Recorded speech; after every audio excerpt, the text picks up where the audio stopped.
کل کسی شخص نے کہا تھا کہ غار حرا کے موضوع پر گفتگو کریں، تو تبرکاً کچھ جملے جو ہے غار حرا کے حوالے سے بیان کر لیتے ہیں۔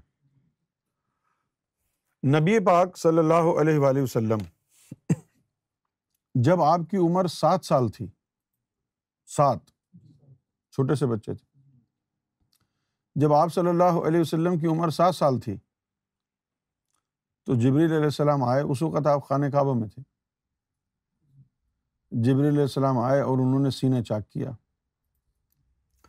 اور نطفہ نور قلب میں ڈال دیا، تو وہ طفل نوری تھا۔ طفل نوری کے سینے میں آنے کے بعد پورے جسم میں وہ ذکر اللہ شروع ہو گیا۔ ہر وقت ذکر اللہ ہوتا رہتا، ہر وقت ذکر اللہ ہوتا رہتا۔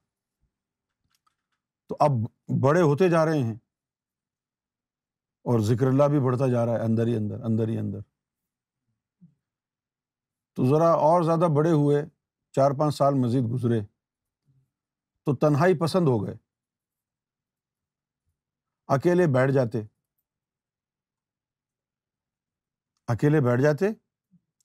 اور اکیلے بیٹھ کے اپنے دل کی طرف توجہ کر کے ذکر میں لگے رہتے، ذکر میں مصروف رہتے۔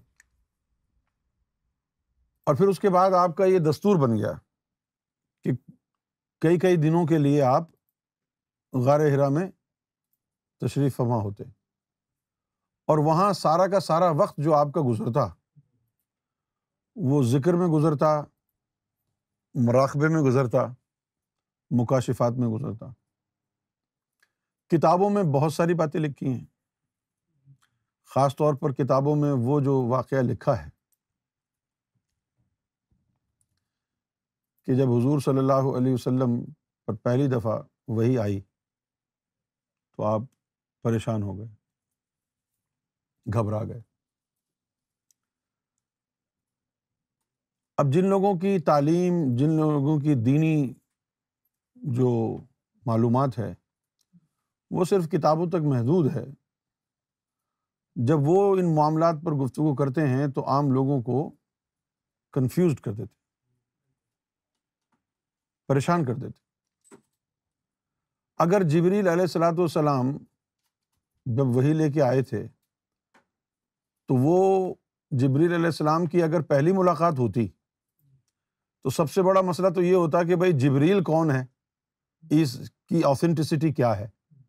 وہی تو بعد میں بات آئے گی نا کہ یہ جو آیا ہے یہ کون ہے۔ ایسے تو نہیں ہوتا ہے نا کہ پہلی دفعہ آئے اور مانو میری بات میں فرشتہ ہوں۔ یہ تو آپ لوگوں نے کتابوں میں ایسا پڑھا ہے۔ وہی نازل ہونے سے پہلے میرا خیال ہے کوئی 1000 مرتبہ جبریل حضور کی خدمت میں حاضر ہو چکے تھے۔ پھر قرآن مجید میں ایک جگہ آیا ہے کہ وَوَجَدَكَ ضَالًّا فَہَدَىٰ۔ تو اب یہاں پر جو لوگ ترجمہ مولوی کرتے ہیں تو وہ ترجمہ تو یہ ہے کہ اور جب ہم نے آپ کو گمراہ پایا معاذ اللہ تو پھر ہم نے آپ کو ہدایت دی۔ ایسا تو نہیں ہو سکتا کہ قرآن اور حدیث ٹکرا جائیں آپس میں، کنٹرڈکشن ہو۔ اب یہ جو قرآن کا مفہوم آپ کے علماء حضرات بیان کرتے ہیں تو یہ کہتے ہیں کہ جب ہم نے آپ کو گمراہ پایا تو ہدایت دی، اور محمد رسول اللہ کہتے ہیں میں یہاں آنے سے پہلے بھی نبی تھا۔ تو گمراہ کب تھے؟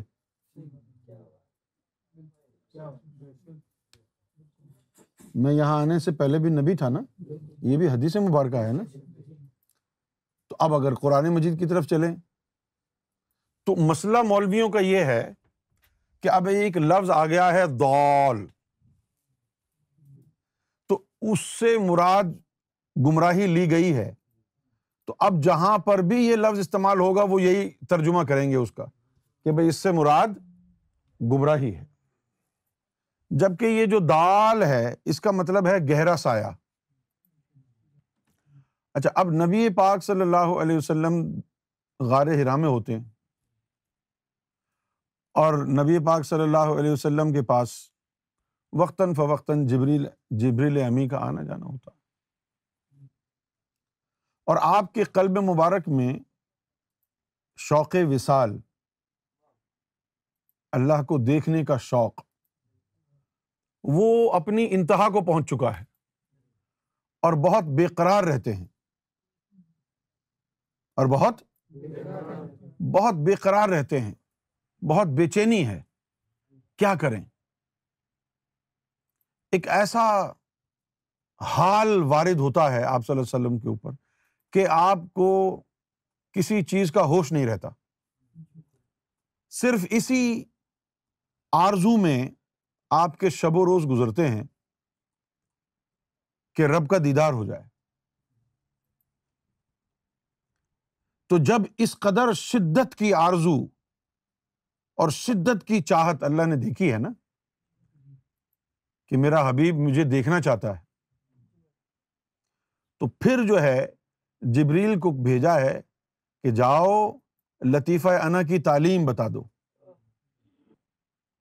لطیفہ انا کی تعلیم بتائی ہے۔ آپ کا لطیفہ انا جو ہے جب وہ طاقتور ہو گیا ہے تو پھر رب کا دیدار غار حرا میں ہی ہو گیا آپ کو۔ اور یہی مطلب ہے اس آیت کا، وَوَجَدَكَ ضَالًا، اور جب ہم نے تجھے دیکھا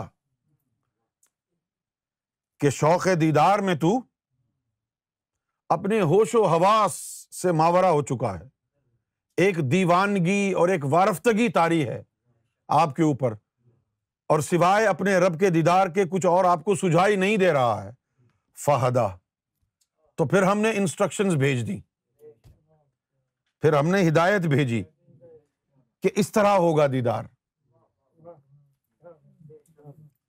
اس میں گمراہی کی بات نہیں ہے کوئی۔ تو غار حرا وہ مقام ہے جہاں پہلی دفعہ حضور کو اللہ کا دیدار ہوا، غار حرا میں ہی پہلی دفعہ اللہ تعالیٰ سے ہم کلام ہوئے، اور غار حرا میں آپ کا آنا جانا کم سے کم 12 سال تک چلتا رہا، 12 سال تک چلتا رہا۔ اب نبی پاک صلی اللہ علیہ وآلہ وسلم کو بخار کیوں ہوا؟ جب پہلی قرآن مجید کی وحی جو نازل ہوئی ہے، اب بخار ہو گیا، کیونکہ اس سے پہلے تو نبی پاک صلی اللہ علیہ وسلم کا سارا جو بھی تعلق باللہ تھا وہ باطنی طور پر رہا ہے، پورے وجود میں آپ کی نس نس میں جو اللہ کا عشق گردش کر رہا ہے، طفل نوری سے جو اسم ذات نکلا ہے وہ نس نس میں گونج رہا ہے، یہ سارا کا سارا باطنی تھا۔ اب آ کر کے اسم ذات کی جو کنجی ہے وہ جبریل نے حضور کو ظاہری طور پر عطا کی ہے امت کے لیے، اقرأ باسم ربک الذی خلق الانسان، کہ انسان کو رب نے اسی کنجی سے بنایا ہے، ٹھیک ہے نا؟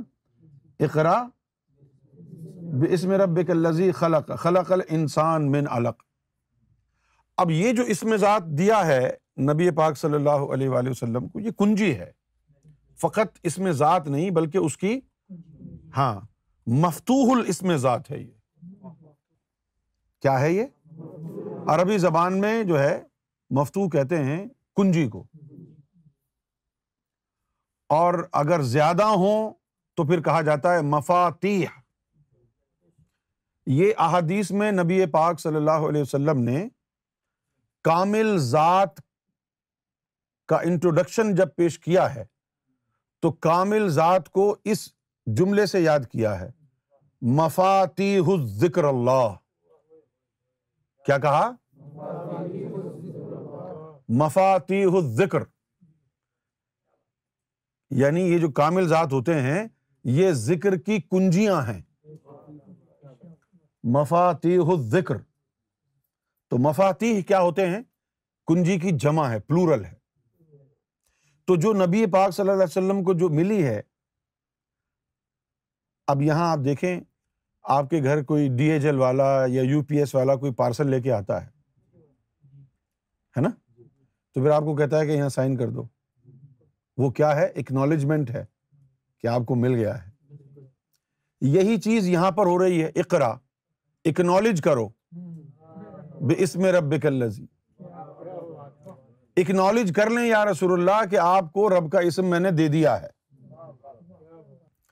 تو یہ سارے کے سارے واقعات جو ہیں, حضور صلی اللہ علیہ وسلم کا جو روحانی سفر ہے وہ اعلان نبوت کے بعد تو ہے ہی نہیں.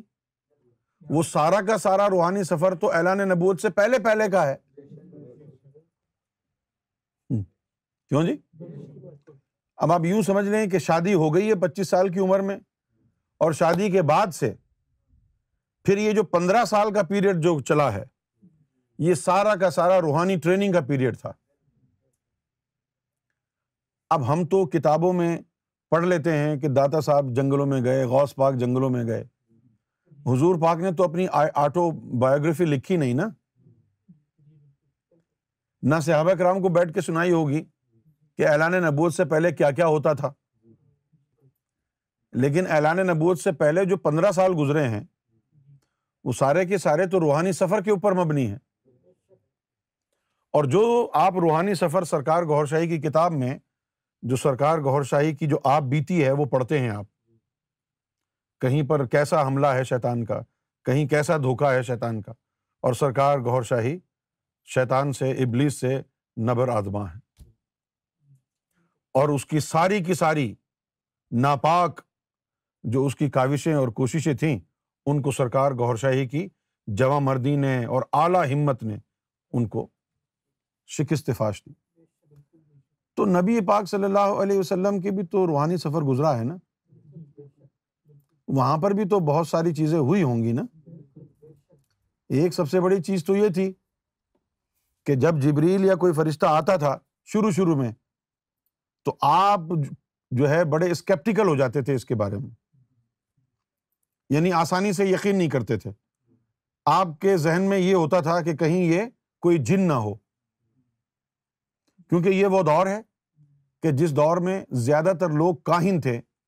اس سوسائٹی میں کاہن سمجھتے ہیں جنوں کو نکالنے والے, جن میں جن کی سواری آ جاتی ہے اور جن بول رہا ہے ان کی زبانوں سے.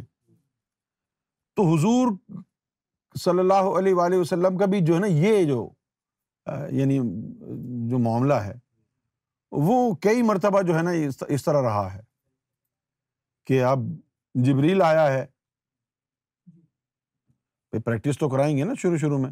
ابھی تو اعلان نبوت تو 40 سال کی عمر میں ہوگا, 40 سال کی عمر ہو گئی, اعلان نبوت ہوگا, اب تو ہر چیز کے ماسٹر ہو گئے ہیں. تو اب تو کوئی واقعہ ہوگا نہیں ایسا جس میں شیطان کے دھوکے کا ذکر آئے گا. تو غار حرا نبی پاک صلی اللہ علیہ وسلم کے لیے جنگل کے چلے کا درجہ رکھتا ہے. غار حرا جو ہے وہاں آپ صلی اللہ علیہ وسلم نے ضربیں بھی لگائی ہیں, وہاں آپ کو مکاشفے بھی ہوئے ہیں, وہاں آپ کو جو ہے دیدار الہی بھی ہوا ہے, وہاں آپ اللہ سے ہم کلام بھی ہوئے ہیں. بہت سارے واقعات وہیں ہوئے ہیں.